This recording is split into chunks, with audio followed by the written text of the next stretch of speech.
इसमें कोई शक नहीं है कि जो पीडीएम की 13 सियासी जमातें थीं वो इलेक्शन कमीशन के साथ मिली हुई थी। और अब बदनीति की मिसालें आप क्या दें। सब देखिए, पहले बात समझिएगा, इलेक्शन वक्त पे कराना नहीं चाहते क्योंकि इमरान खान इन्हें इस रात को सोने नहीं देता। आज इलेक्शन कराएं, इमरान खान जेल में भी है, 2/3 अक्सरियत लिखी हुई है। अब इसको कैटर कैसे करना है, उसके लिए साजिशें चल रही हैं। जैसे इलेक्शन जो है इन्होंने 3 दिन पहले कहा कि 90 दिन का लिया और मैं बड़ा क्लियर हूं, मैंने कहा नहीं, ये 60 दिन के अंदर इलेक्शन होना, सदर पाकिस्तान को नोटिफिकेशन जारी करना चाहिए इलेक्शन का, और गवर्नर को भी जारी करना चाहिए। अब ये जो बहाना बनाया हुआ है कि मर्दमशुमारी का, ये आर्टिकल 224 और 224A को और 48 को वायलेट नहीं कर सकता। आइन ने जमहूरियत का तसलसल है, सिर्फ 60 दिन का एक गैप दिया हुआ है कि इलेक्शन कराने के इंतजाम के वाले। अगर असेंबलियां वक्त से पहले, समझिएगा बात को, 5 साल पूरे हो गए हुए, असेंबलियां वक्त से पहले तैलीन हो तो 5 साल तो नहीं ना पूरे होंगे ना, तो 5 साल पूरे होने से पहले पहले आप वक्त बढ़ा सकते हैं। आइन की कभी यह मंशा नहीं कि जब असेंबलियां पूरी होने को है कि उसका टाइम इस तरह खींच के ले जाया करे। और अप्रैल से मर्दमशुमारी का सारा ये प्रोसेस मुकम्मल हुआ था, क्यों नहीं करवाया? अब ये मामले सारे सुप्रीम कोर्ट के सामने आ चुके हुए हैं, सुप्रीम कोर्ट में चैलेंज हो चुके हैं, सुप्रीम कोर्ट बार ने भी चैलेंज कर दिए हुए हैं, और नई आईनी दरखास्त मैं भी फाइल कर रहा हूं। इसके अंदर 3 बातें याद रखिएगा, इलेक्शन 60 दिन के अंदर होने या नहीं करेंगे तो आइन टूटेगा और तौहीन अदालत की प्रोसीडिंग शुरू होनी चाहिए। जो मर्दमशुमारी का अमल है, यानी उससे देखिए है क्या भाई, वोट जितने भी 18 साल सब रजिस्टर हैं वो वोट डालेंगे, वोट से रोका नहीं जा सकता है। सीटें आइन के आर्टिकल 51 के तहत जितनी सीटें हैं उन सीटों के ऊपर बढ़ा नहीं सकते, उतनी की उतनी है। हल्का बंदी में सीट का यूं कह सकते हैं कि एक हल्का बड़ा या छोटा हो जाएगा, उससे इलेक्शन प्रोसेस में क्या फर्क पड़ेगा, कोई फर्क नहीं पड़ सकता। तो इसी तरह मुश्तरका मुवाहदात काउंसिल में 2 निगरान वज़ीर आज़म के साथ आप लेके जाना, आप कहें कि उससे आप आइन तोड़ देंगे, वो आइन नहीं टूट सकेगा। अब आइनी जिम्मेदारी किसके ऊपर है? ये हमारी अदालतों के ऊपर और इलेक्शन कमीशन पे। और मैं समझता हूँ इलेक्शन कमीशन ने डेट नहीं दी है, तो आज मैं भी एक बार और ऐलान कर देता हूँ, इलेक्शन कमीशन अगर इसको डिले करता है इस बुनियाद के ऊपर, तो इनके अगेंस्ट सुप्रीम जुडिशल काउंसिल में रेफरेंस दायर जहां किया जाएगा, वहां तौहीन अदालत की कार्रवाई के हवाले से भी आला अदालतों से रुजू। अस्सलाम वालेकुम। मोहम्मद अज़हर सिद्दीक अपने प्रोग्राम पॉलिटिकल डायरीज़ के साथ हाज़िर खिदमत है। मुश्किल दिन शुरू होने वाले हैं। जो आपको याद होगा कि मैंने एक बात कही थी कि 9 MNAs या 9 वज़ीर जो हैं, 9 वज़ीर कह दें आप, वो PDM की हुकूमत में थे, उनके खिलाफ काफ़ी मटीरियल है। लूट मार काम नहीं की है, तारीखी लूट मार इन्होंने की है। और अगर हम स्टैटिक्स पे जाएंगे तो बड़ी तकलीफ़ होगी आपको, लेकिन जो सच है वो तो बात होगी। गुफ्तगू करनी है, इश्तिहारी किसको करार दिया है अदालतों में। फिर मैंने अरसलान नई नसीम वाले मामले जो है ना, उसमें जुडिशल कमीशन का एक बनाने का वो एक मरासला साल कर दिया है, उस पर बात होगी। और पेट्रोलियम की जो कीमतें हैं जो बड़ी हैं, उसको मैंने चैलेंज कर दिया है जुडिशल एक्टिविज़म पैनल से। वो मुतफ़र्रिक़ दरख्वास्त आज फाइल होगी, उसकी तफ़सीलात आपके सामने शेयर करूँगा मैं।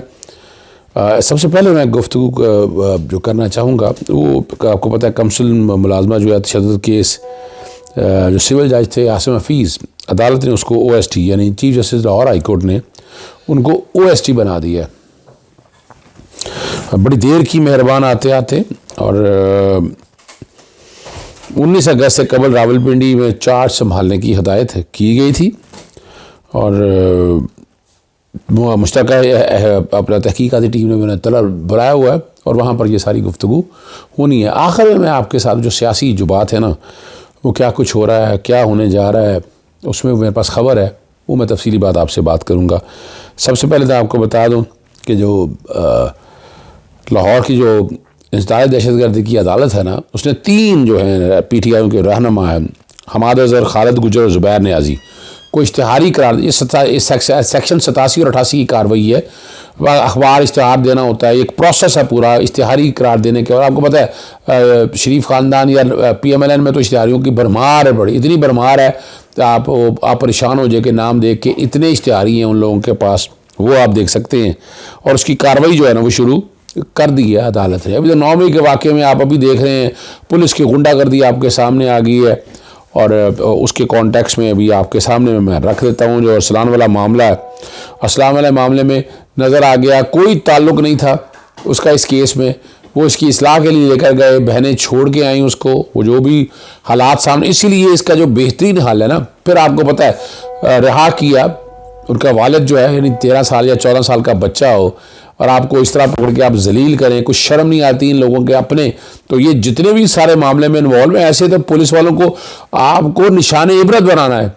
और देखें, हमें यहाँ हमारी एस्टैब्लिशमेंट या उन लोगों को भी सोचना है, मॉल टाउन के साने में कितना नुकसान हुआ, वो लोग आज भी बचे रहे। जितने भी वाक़े ऐसे हुए हैं, ये इस तरह नहीं निज़ाम चलता कि आपने देखे ना जो हालात बना दिए, एक आदमी परेशान है, डिस्टर्ब है, कोई एक्शन नहीं ले सकता।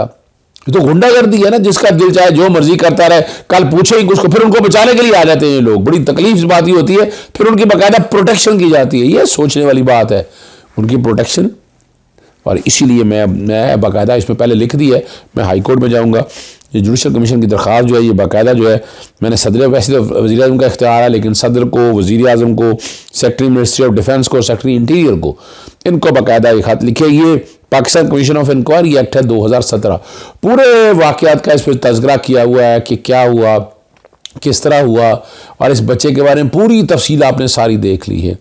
और उसका जो वालिद है, यानी देखें ना, ऑफ शूट है ना जो उसका, मौत का वक्त तो अटल है, लेकिन यहाँ पूरी दुनिया के अंदर अगर देखा जाए तो ये टॉट के अंदर मामला आएगा। उसका इम्पैक्ट जो है, यानी कॉन्सिक्वेंस के, उसके नतीजे में, यानी उस प्रेशर की वजह से उसका वालिद अपनी हार्ट पे प्रेशर आया और अपनी जान दे बैठा। वो जान लेना अपना बाद की बात है, लेकिन ये जो कुछ भी वाक़या हुआ उस पर पर्चा दर्ज होना चाहिए। अब इसके लिए 3-4 चीज़ें जो मैंने तजवीज़ की हैं। एक तो ये सारे वाक़े के असल मुहर्रकात कौम के सामने आने चाहिए, जो लोग कसूरवार हैं उन्हें फ़िक्स करना चाहिए, इस मामले में छोड़ना नहीं चाहिए। फिर फौजदारी प्रोसीडिंग भी इसके अगेंस्ट पर्चा दर्ज होना चाहिए, ताकि जिन्होंने जो कुछ भी किया है उनको छोड़ा ना जाए। ठीक है ना जी, उनको छोड़ा ना जाए। आगे चलते हैं इस मामले में। अगला मामला जो अहम है वो है पेट्रोलियम के हवाले से, कि पेट्रोलियम की कीमतें आपको पता है, यानी 40 रुपये 15 दिन के अंदर, सिर्फ 15 दिन के अंदर 40 रुपये पेट्रोल की कीमतें बढ़ गई।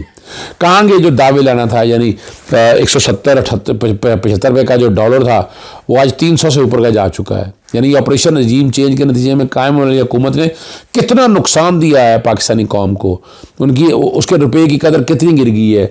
और जो लोग पाकिस्तानी रुपया रखते हैं और उनको कितने, यानी जिन्होंने डॉलर रखे हुए थे या पाउंड रखे हुए थे, आप अंदाज़ा लगा लें, उनकी तो डबल हो गए पैसे, उनके डबल हो गए पैसे बैठे बैठे ही, उनके रुपये की इस कदर की वजह से। और ये रुपया नीचे नहीं आना है।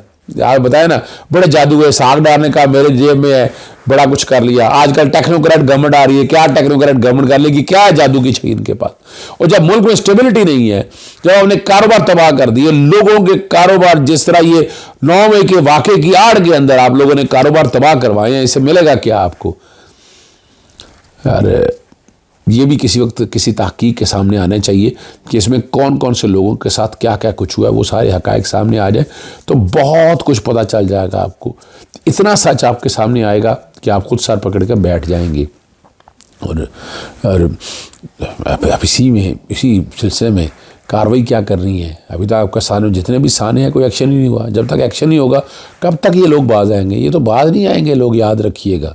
इन्होंने अपने उन मामला पे इसी तरीके से मामला को लेकर चलना है। अगली जो मामला है, अब इमरान खान साहब को आगे जेल में मज़ीद रखने के लिए मैं पहले बात नहीं करता था, लेकिन मैं अब आपके सामने वो पूरा साजिश बेनकाब कर रहा हूँ। इमरान खान साहब का तोशा खाना का केस कुछ भी नहीं है, उसमें आपने देखा कुछ नहीं निकला। बुशरा बीबी तशरीफ़ ले गई और वो ऑडियो निकाल दी, पता नहीं क्या कुछ करने, कोई ताल्लुक़ नहीं है उनका। बुनियादी हकूक़ की खिलाफ वर्जी किस तरह हो रही है, ये नहीं है कि मरियम के नाम बेनिफिशरी थी। यानी इन केसों को उसके साथ केसों के साथ खुदारा मत मिलाएं। या 14 सियासी जमातें एक सियासी जमात को गिराने के लिए लगे हुए हैं, सिर्फ अपने इक़्तिदार, कि हमारा इक़्तिदार मिल जाए। इतना आसान काम नहीं है।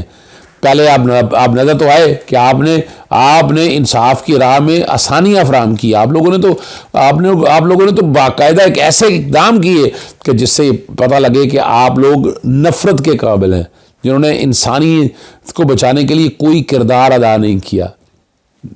आप लोगों के सामने बता दें, 9 मई के वाक़या के कॉन्टेक्स्ट में कोई एक एक्शन लिया हो। इसमें बुशरा बीबी का क्या ताल्लुक़ है सारे मामले में?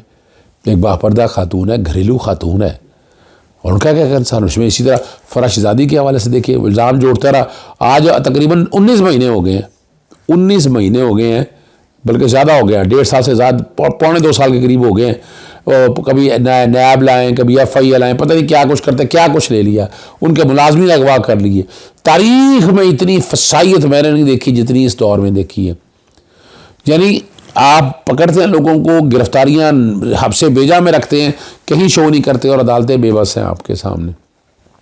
ये तो जस्टिस बाबर सत्तार साहब ने हिम्मत की शानदाना गुलजार और शाहिद अफरीदी के मामले में, वरना आपके सामने कि किस तरह वेपन इस्तेमाल हो रहा है, किस तरह ये पॉलिटिकल इंजीनियरिंग की है। वो मकबूल बाकर साहब बन गए निगरान वज़ीर आला, तो मैंने कहा कि वो उनकी कहाँ गई वो पॉलिटिकल इंजीनियरिंग की थ्योरी, ना उनकी तरफ से कोई जिक्र आया, ना जैसे काजी फाइसा की तरफ से कोई जिक्र आया। ये सारा कुछ तो आपके सामने है, बड़े दावेदार थे ये सारे, कहाँ गए, सो गए सारे क्या। और अब अगली साजिश क्या है वो समझिएगा कि इमरान खान साहब की 22 अगस्त के लिए पहले तो नोटिस ही किया था ना अर्ली डेट के लिए, तो ये तो आप लोगों ने बड़ा शोर डाला तो 22 अगस्त के लिए रख दिया। अच्छा, 22 अगस्त के लिए प्लानिंग क्या है? इमरान खान साहब की जो एंटी टेररिस्ट कोर्ट से ज़मानतें मनसूख हुई हैं, नैब से भी ज़मानतें मनसूख हुई हैं, और इसी तरह बाकी और भी तकरीबन कुछ 14-15 के करीब केसेस हैं। यानी 22 तो ये जो तोशाखाना का केस है ये बिल्कुल ज़ीरो है, ये तो काबिल अखराज केस है। रिमेंबर इट, याद रख लीजिएगा, ये बिल्कुल केस ही काबिल अखराज है और इस केस की कोई अहमियत ही नहीं है। याद रखिएगा, ये भी मैं आपके सामने रख दूँ, ये भी मैं बता दूँ आपको, कोई अहमियत नहीं है इस केस की। है क्या? कुछ भी नहीं है इस केस के अंदर, लटकाया हुआ है। और अब जिस दिन हेयरिंग हुई मेरिट के ऊपर, ये सस्टेन नहीं कर सकेगा, अपने पाँव पे खड़ा नहीं हो सकेगा। ज़मानत तो उनका हक है, सस्पेंशन फाइल की हुई अगली डेट पे हो जानी, लेकिन साजिश क्या है कि उस डेट कोई फाइल होगी, ज़मानत होती है, सस्पेंशन होती है, तो तैयारी बैठ पड़ी है। कोई लाहौर से, अपना कोयटा से, गुजरांवाला से, कोयटा में तो चलें bail before arrest supreme court ने दी हुई है, वो कराची में, फैसलाबाद में, नैब। इरादा यही है कि इमरान खान को जलील किया जाए, उसको जेलों में रखा जाए, उसको तशद्दुद का निशाना बनाया जाए। और खुदा न खासा जो जहर देने की बातें हैं वो देखें, वो आप बरी ज़बान नहीं हो सकते सारे मामले में। एक ऐसे लीडर को है क्या, यानी पूरे पाकिस्तान में फैलाने की ज़रूरत क्या है? सिंपल इंक्वायरी करनी है ना, तो जेल में थे, जाकर इंक्वायरी कर लें उसके अंदर। गिरफ्तार क्यों करना है आपने? मकसद बताया ना आपने, अभी तो जेल के अंदर मौजूद है ना, और गिरफ्तारियाँ क्या डालनी है आपने? और कोई पता नहीं है, कोई बईद नहीं है, एक जगह से आए तो उन्होंने बाकी जगह गिरफ्तारियाँ डाल के रखी हूँ, लेकिन उनमें गिरफ्तारियाँ नहीं डाली होंगी उन्होंने यही है कि उनको फिज़िकल रिमांड में लाकर टॉर्चर का निशाना हो जाता। लेकिन अब नैब की भी हियरिंग आ रही है, नैब की जो सुप्रीम कोर्ट में चैलेंज किया हुआ है इमरान खान साहब ने, और उसमें जितनी तरामीम है वो मैक्सिमम तरामीम जो है वो कानून से हटके हैं, वो आइन से हटके हैं, वो कलअदम हो सकती हैं। लेकिन इमरान खान के खिलाफ जितना ये एजेंडा था वो बुरी तरह बेनकाब हो चुका है। इजाज़त चाहता हूँ। अस्सलाम वालेकुम, अल्लाह हाफ़िज़। पाकिस्तान जिंदाबाद।